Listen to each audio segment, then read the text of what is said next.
I'm really glad that you're here. I am honored that I have the opportunity to speak to this group about understanding bias in leadership and how we can navigate it. It often feels like a very winding road where maybe we feel like we're running into roadblocks and the path may not feel as clear and smooth as we would like it. So what we'll do today is talk about some of these definitions and provide some, I will provide you with some hopefully really good tools that you can use after today.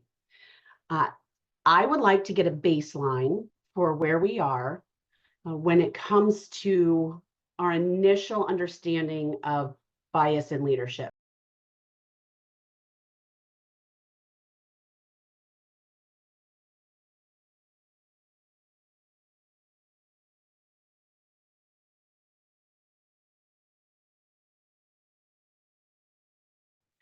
The next one is how confident are you in recognizing microaggressions? Microaggressions, listen, that's a word that can make people feel really uncomfortable. I get it. Again, 10 is high, excellent. I can see it when it happens. It's often referred to as death by 1,000 cuts. Microaggressions are also not intentional. And we'll get into more definitions about that here in a little bit.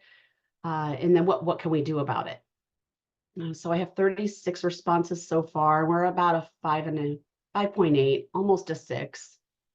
So we're kind of fluctuating, but mostly right there in the middle. Okay. All right, now I want to know, how confident are you in recognizing incivility? Incivility. We'll get into the definitions here in just a few minutes.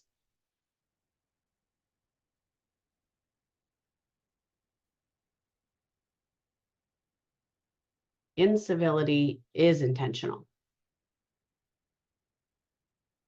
I am going to outline these key points. So we are going to look at definitions of what each of these different things mean. We'll look at key characteristics, what is the impact, and then what are some additional resources that you can leverage after our time together. I want to start with bias. What is bias? Bias occurs due to a combination of psychological, social, and cultural factors that shape how we look at the world, how we perceive the world, and how we perceive and receive others around us. Bias means that those influences aid us in leading us to make judgments, decisions, and it can be based on incomplete or maybe even skewed information. It's automatic. It's a mental shortcut. That's what it is inside of our brains. It's just a mental shortcut, fastest way to get there, that is totally influenced by our backgrounds, our experiences, and our environments. Bias does have downsides because it reinforces stereotypes or limits fairness in decision making. And we'll get into some examples of what unconscious bias is here in just a moment. But I want you to remember that bias is acquired. It is like the undercurrent, the movie that is playing in our head, inherited by influences based on life experience and our upbringing. So some key characteristics of bias, so we can kind of keep an eye out for it, is looking at the unconsciousness of it. It's implicit. We don't know that we're making a mental shortcut. It's unconscious, meaning we're unaware. Then we've got the cognitive shortcuts that we take. And this is based on our brain's resiliency to maintain those mental shortcuts, to process information quickly. I think we can agree that a lot of us are in a very fast-paced environment, and sometimes that is the quickest route to an answer, is that shortcut in our brains. So we need to process it when we're under pressure, we're backed into a corner, and we might be acting with incomplete information. And then we've got stereotyping that absolutely can happen if we're making those shortcuts. We have cultural and social influences that come into play as well.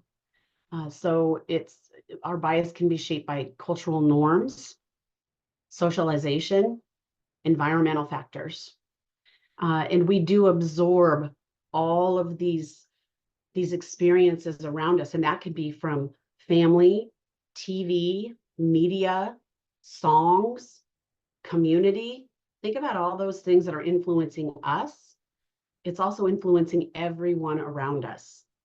So cultural bias can emerge when certain behaviors are seen as normal, whatever normal is, based upon that cultural background, while others are viewed as inferior. And some examples of bias so that we can begin to recognize it are those media influences. Think about this. Media plays a significant role in shaping public perception, how it reinforces stereotypes and narratives or bias, how we experience the same types of portrayals of certain groups in specific roles in movies, TV, social media. So maybe perhaps minorities or criminals or women are seen as caregivers, and that's all that women can do is be caregivers. That's a bias. Or all minorities are viewed as criminals. That is a bias. And those are things that maybe we have been conditioned to think are true, but they are not true. But it can create a lasting impression. And there's no shame, no blame, no guilt. It just is.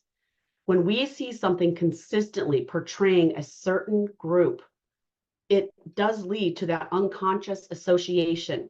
Remember, unconscious, we are not even realizing that that is happening to us. The fear of the unknown. This is when people tend to be biased against those that they may perceive as different or unfamiliar. And I got to tell you, my experience says a lot of that is derived out of fear. It is fear of the unknown. It is fear of uncertainty. It is fear of what is my role in doing something about this. Because maybe we just don't understand. I say this a lot. We don't know what we don't know until we do. And once we know, we can never unknow. So an example of the fear of the unknown, someone might feel uncomfortable or distrustful of people from a different cultural background because they've had lack of exposure or knowledge.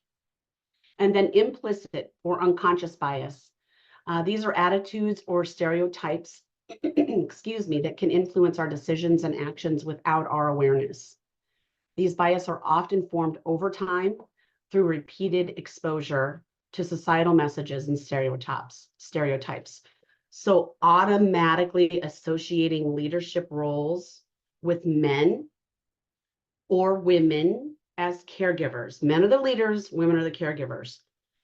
Excuse me, it's what I'm learning as I've spent a couple of years now in healthcare. There is a lot of misunderstanding. It gets into this implicit bias that when the female doctor walks into the room, some patients are like, well, I want to see the doctor. So they have an implicit bias that this female cannot possibly be the doctor. I'm sure you see it happen as well. Just to raise our awareness of what it's about. So what is the impact?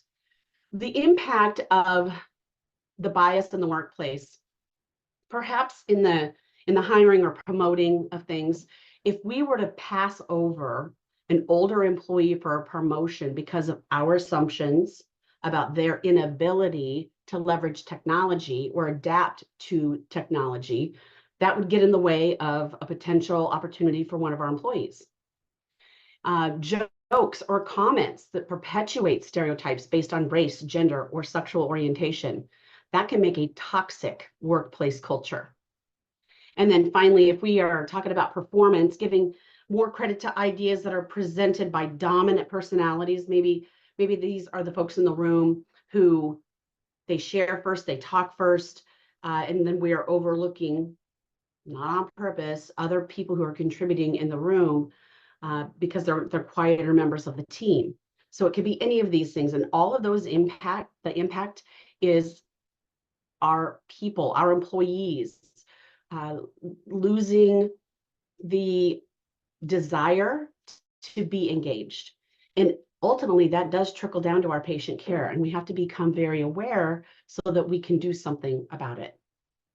So what are some resources? How can we navigate this? You have a handout that the link is in the chat where you can You'll have a lot more detail about what other biases may be, but some things that I want you to really dig into, because a lot of this work is self-reflection. It's really easy to sometimes see things in other people, maybe not as easy to see things inside of ourselves.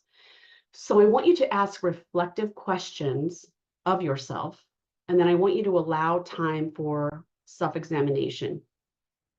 Ask yourself, how do I feel about people who are different from me? And you can insert race, gender, age, religion, background, whatever. You could put whatever in there. How am I feeling about that? How am I interpreting? Am I interpreting or dismissing people from certain groups more than others? Do I assume certain roles or tasks are better suited for specific genders or groups? I don't think it's a huge secret. I am a patient, and when I have a male gender nurse, I remember the first time I had a male nurse, I was like, oh wow, I've never had a male nurse before. And I probably said something that I shouldn't have said based upon my own lack of experience, lack of exposure, lack of knowledge, with good intent for sure. But I did assume a male nurse. I'm not used to that. So I made some assumptions. Not right, but I'm admitting I did do it. There's a project out there called Project Implicit, and you have access to the link. And I strongly recommend just take 15, 20 minutes and go out there, take a look around, take some of those assessments, and you will start to discover perhaps where you have some bias. I'm just going to say self-reflection. You've got to dig into these questions when you're doing that, but it will help you. Let's get into microaggressions. Oh, microaggressions. Here's the thing. These are often related to power dynamics and social inequalities. They're subtle. They are often unintentional. They're remarks or actions that convey bias or reinforce negative stereotypes. And they could be about a person's race, gender, sexual orientation, age, hair color, other marginalized identities. And it's rooted in implicit bias. And it is also reflective of systemic inequality. So the intent may be unconscious, but the impact is harmful. Specifically targeted individuals or groups based on their identity. An example might be a woman who is consistently interrupted or spoken over in a meeting because of gender-based assumptions. Or a person of color might be asked, "Where are you really from?" implying that they don't belong here, or assuming a person of Asian descent is really good at math, or telling someone, "Oh, your English is surprisingly good." Those are absolutely examples of microaggressions. Now, listen, these all might be based on really good intentions, but we are making some assumptions that can be misunderstood and received as insults. They're backhanded compliments. That's how they're viewed. They're unintentional remarks that convey bias or reinforce negative stereotypes that we have been exposed to, and it is absolutely rooted in that implicit bias.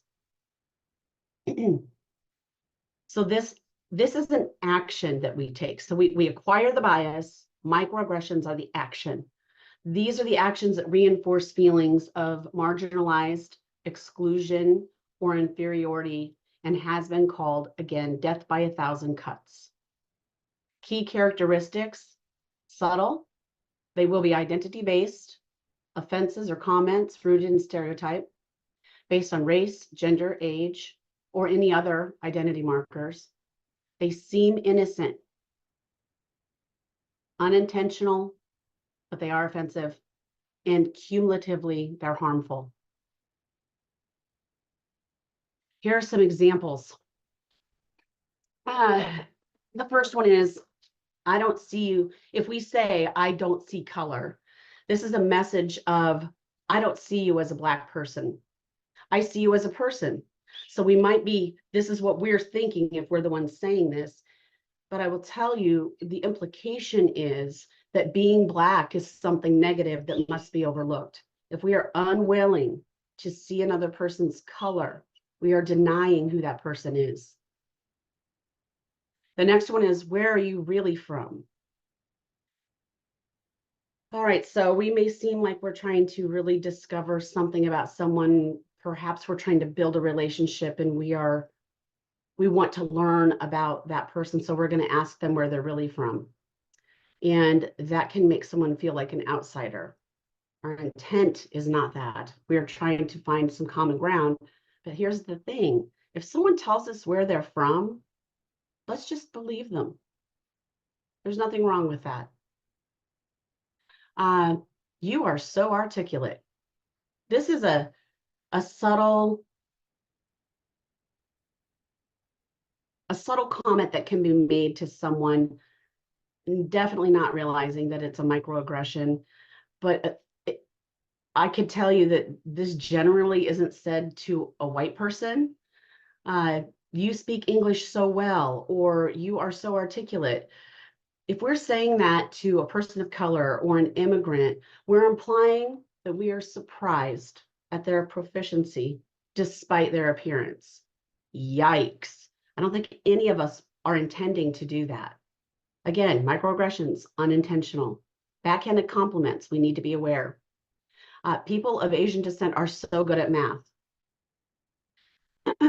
This is assuming that a person of Asian descent is automatically good, is reflecting a stereotype that perhaps we've been socialized to believe. Even if we mean it as a compliment, it is not a compliment.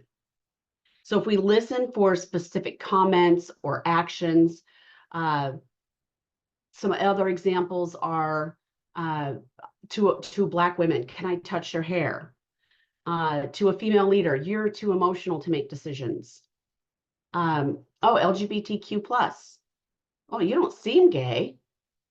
Age related, telling an older employee, wow, you are surprisingly tech savvy for your age. We think we're saying a compliment. For someone with a disability, you are so inspirational for just living your life. And you know what? Maybe we're guilty of saying some of these. And if you have said some of these, listen, this is not the place or the time to be embarrassed or ashamed or I cannot believe that I did that. We don't know what we don't know until we do. So now you're learning these things and it's like, what do you do with that knowledge after you know? So the impact of these microaggressions, they truly can on a cumulative level begin to create significant stress and frustration and feelings of alienation to the person who's receiving them. It might make our individuals feel isolated, or over repeated exposure, it really can start to wear down resiliency.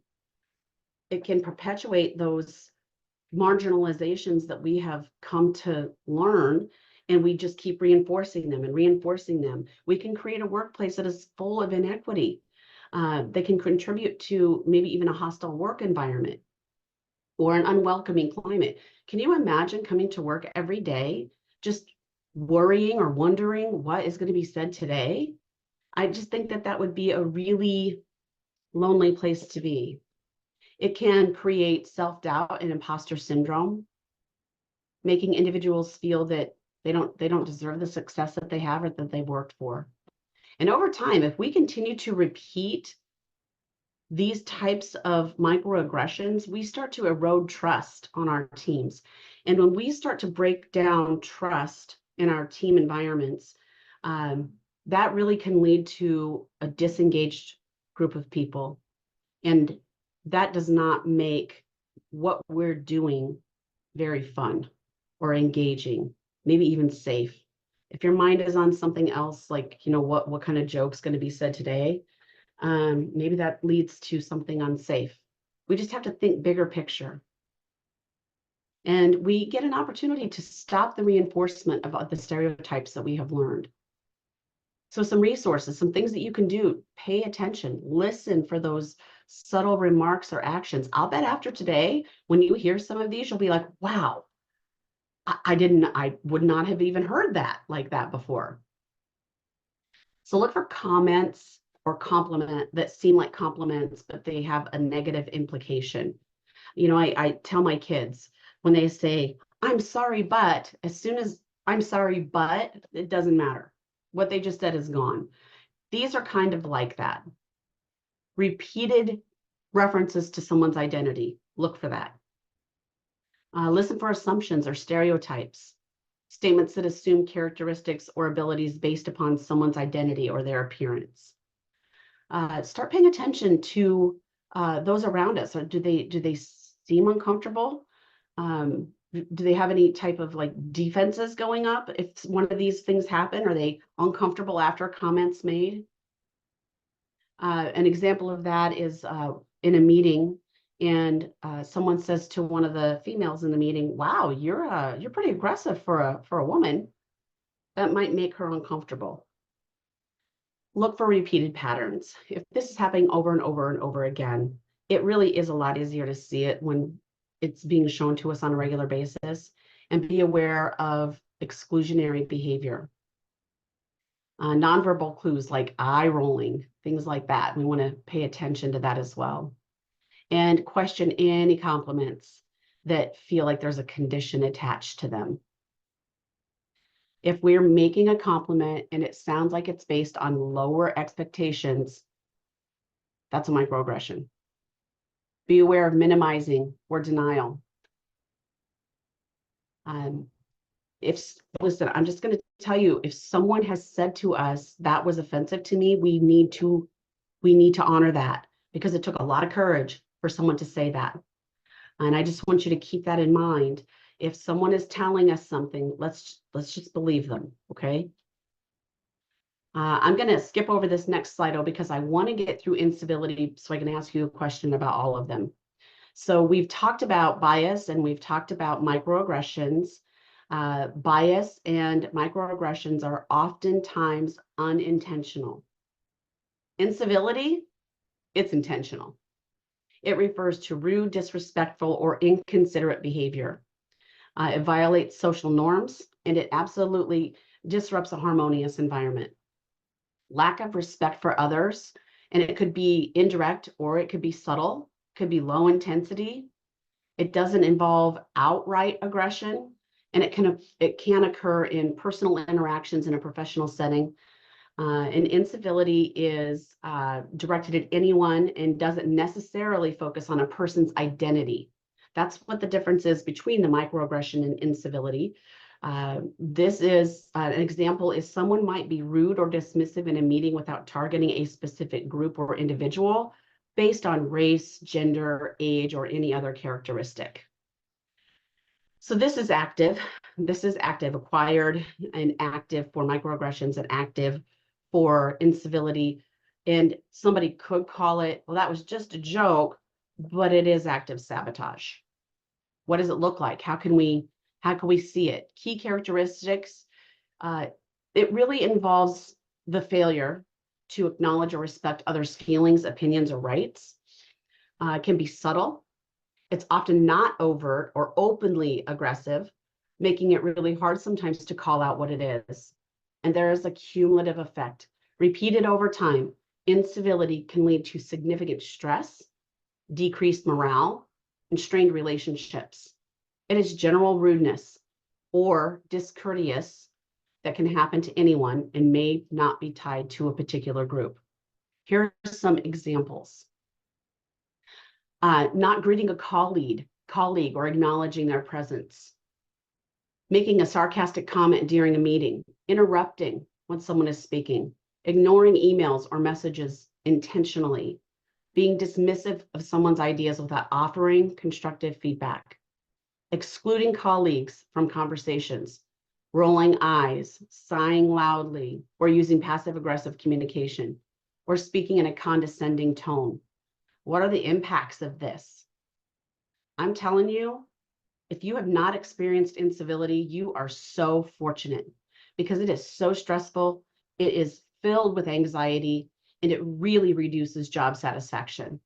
It creates a toxic or hostile work environment, decreasing productivity and collaboration, and trust, forget about it. It just absolutely erodes trust between individuals, which can lead to conflicts or bigger misunderstandings.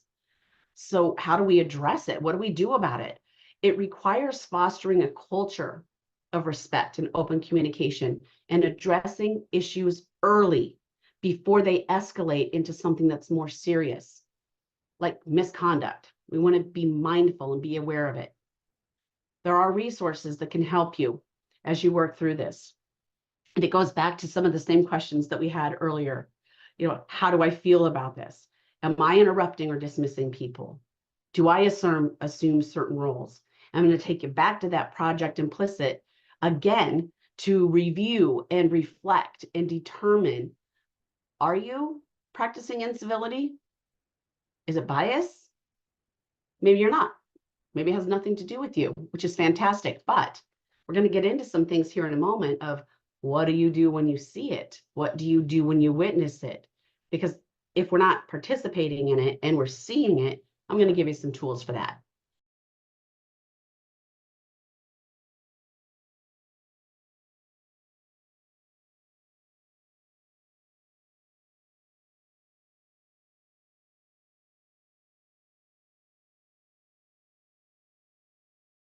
The activities that I'm going to show you next, or the tools, the resources that I'm going to show you next, really might help alleviate some of this. I don't have an easy button to say, yep, it's going to be all gone if you do X, Y, Z. That is not how any of this works. It is not an overnight fix. What happens first is we've got to raise our own awareness. That's the key. We don't know what we don't know. So coming and attending something like this increases your knowledge. It increases your ability to recognize these types of behaviors. And then we'll get into these resources in a moment. I have a true false question that I want to activate for you. Unconscious bias can impact every decision a leader makes. True or false?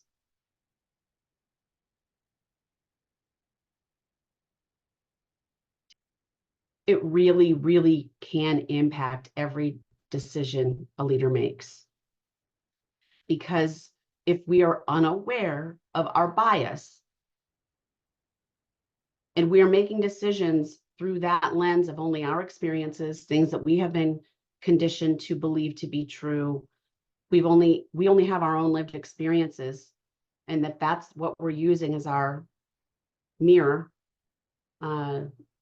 then it is going to impact everything that we do. That's why it's so important as a leader. And by the way, I think everyone as a leader, it is so important to recognize that we all have unconscious bias. An example that I use in my class is how many people have how many people have been cut off while driving. That should be a poll. That should be a poll that I make. When we accidentally cut someone off, something that we do is we're like, oh, I'm sorry. That might be something that happens. We're assuming that they're going to see us doing, oh my gosh, I'm so sorry. Let's flip that. If somebody cuts us off, what is the first thing that we do? We might say something like, you idiot, I'm over here. And if you don't, gosh, you're a better person than me. We assume that person was not paying attention, on their phone, messing with the radio, putting on their makeup. They sure weren't doing what they were supposed to do by looking at us and seeing us in this lane. Why do we assume the worst when it's somebody else? That's a bias. We don't know what their situation is in their car. Maybe they're rushing to get to the hospital because someone that they love is in the ICU and they just got a call. We don't know. But our bias is to automatically be mad and frustrated. And I'm not saying that that's right or wrong. It just is. But then what is it that we do with that? Even if we're like, you're an idiot, I can't believe you just did that. You almost killed us all. Okay, that's a bit dramatic. But if we could pump the brakes on that and say, okay, what do I not know? That is the best thing in the world to do when we're talking about bias and we're talking about microaggressions, because it can impact every single thing that we do. What is the most challenging part of addressing bias as a leader or as a human?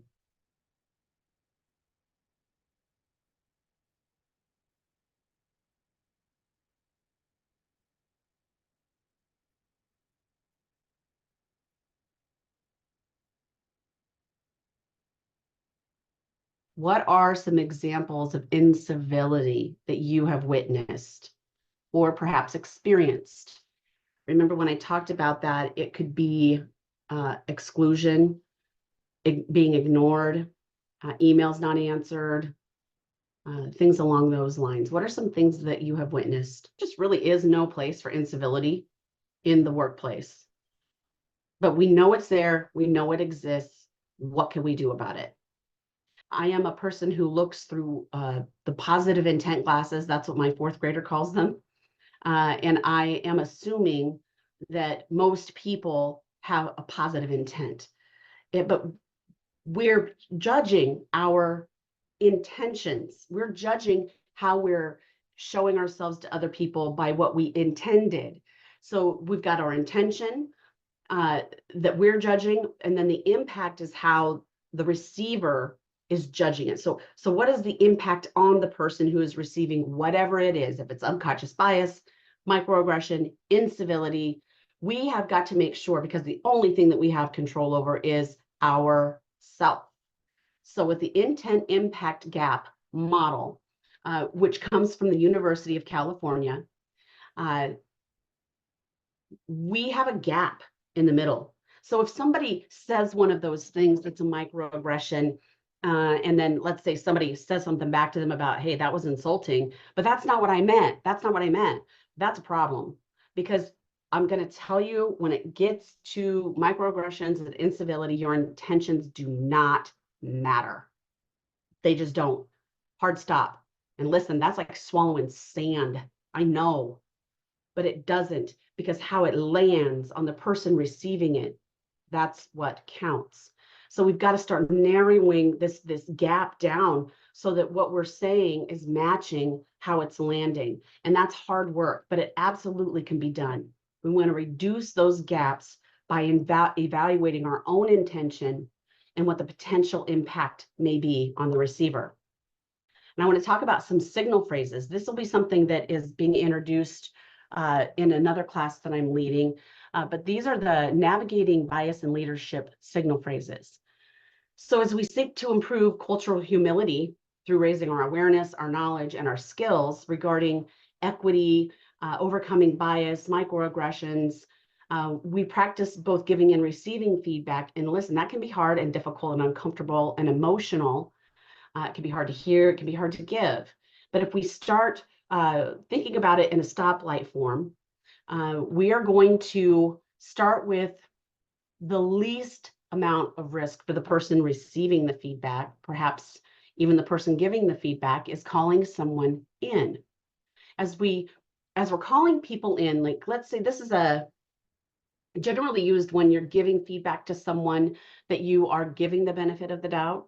You know them, you know their heart, you know that they're not intending to be insulting someone else. Is a relationship that you need to maintain or you want to maintain.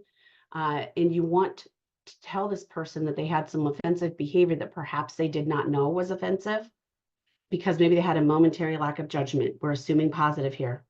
Calling them in could be the most constructive move. Happens privately. This is a one-on-one. Hey, I want to talk to you for a minute.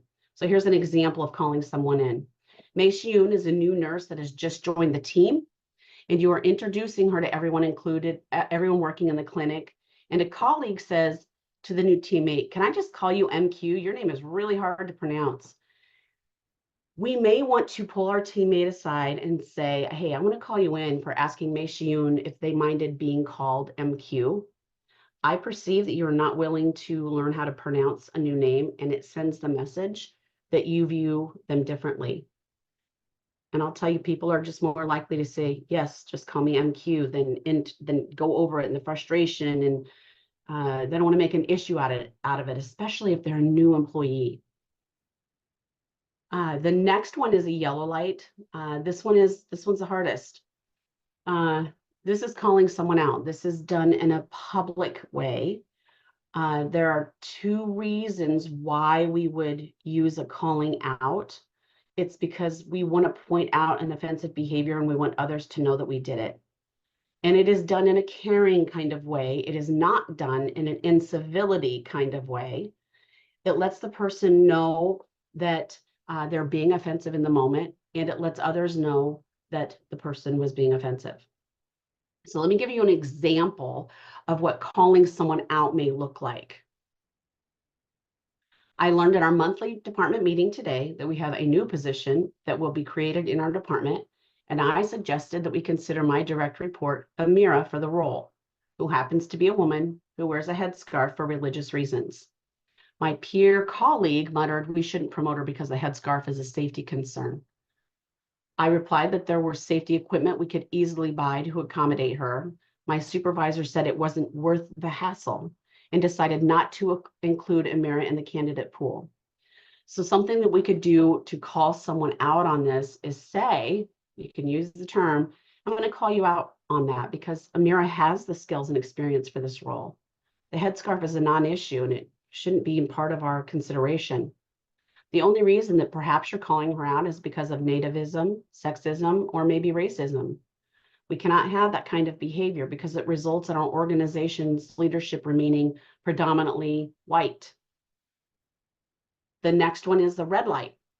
This is when we are absolutely calling it quits. This is to protect our own emotions, how we feel about things. We're removing ourselves from it immediately. And this is done when someone is intentionally being rude and offensive or ignoring discounted groups of people. An example here is Shafiq is Muslim and working as a customer care rep, and his manager continually comments on his appearance and questions him about his Islamic customs in an interrogating kind of way, saying things like, why do you people fill in the blank? Shafiq has privately and publicly asked him to stop. And as weeks go by, Shafiq begins to find his workplace hostile. He's intimidated. And then you start to notice he's beginning to withdraw. So you could go, as a calling it quits, you could go to Shafiq and say that you've noticed his attempts to advocate for himself and that you also see it continuing to happen. You ask him if he would be comfortable with you calling it quits and getting a hold of an HR manager. He does express concern for retaliation, but he also is showing relief that somebody has noticed. So what do we do with this? We want to reserve these three phases as best we can for issues of equity and inclusion.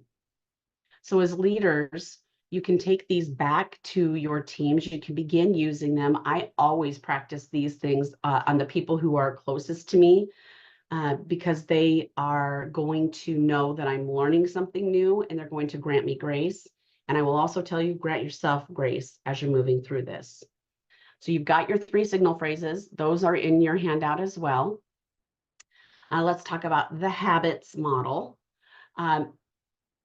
We love acronyms, so we're going to add a couple more to your resources.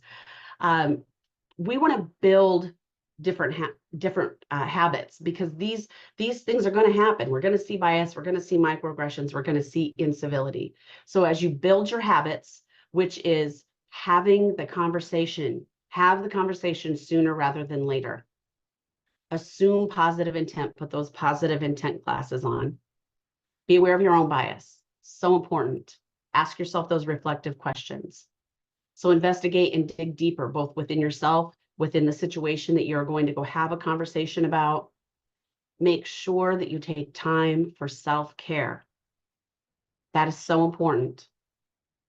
And then seek support from others.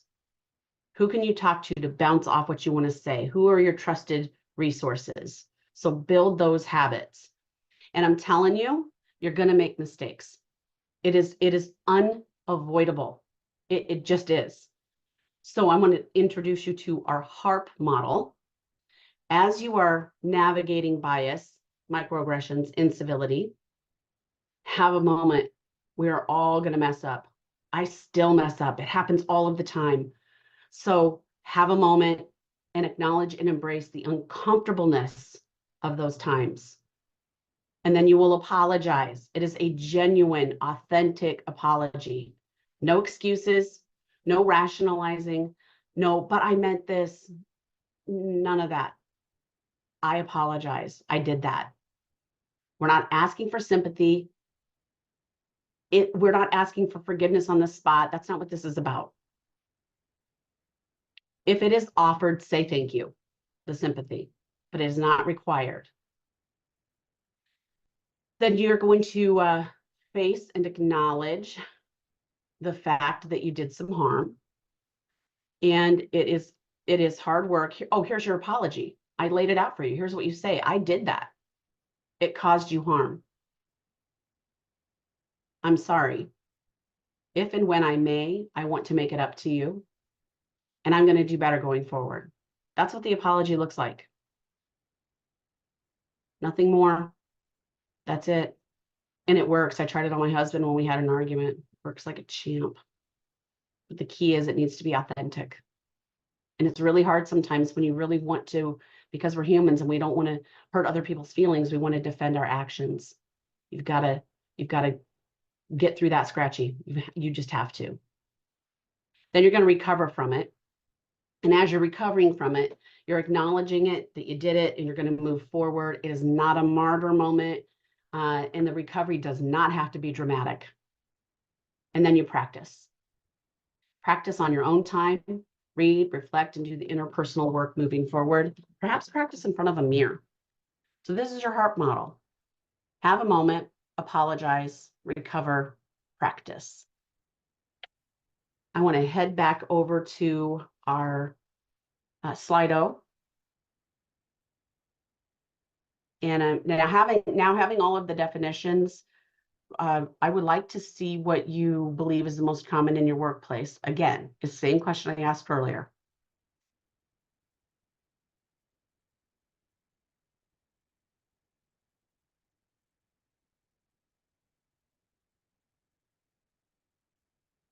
Okay, you keep answering that. And I'm going to get into my summary. As we are navigating bias, having attended this session, it may not remove all of the twists and turns, but the path forward, it may be a little bit smoother. And I want you to remember, as you are navigating through these things in leadership, it is really important to remember it is an internal job of moderating ourselves and granting ourselves grace as we grow. It is raising our awareness of what these three things are, and then what are we going to do with that knowledge now as we're moving forward. So we've talked about the definitions, key characteristics, how you can recognize it, the impact, and the resources. We did talk about the intent impact model, signal phrases, habits, and HARP. So these are your resources that you have available to you. Now back over to the Slido, and I am going to gauge your confidence level having gone through this content. And I would like to know how you're feeling about recognizing bias now that you have the definition, you have the impact, you have examples, and you have resources.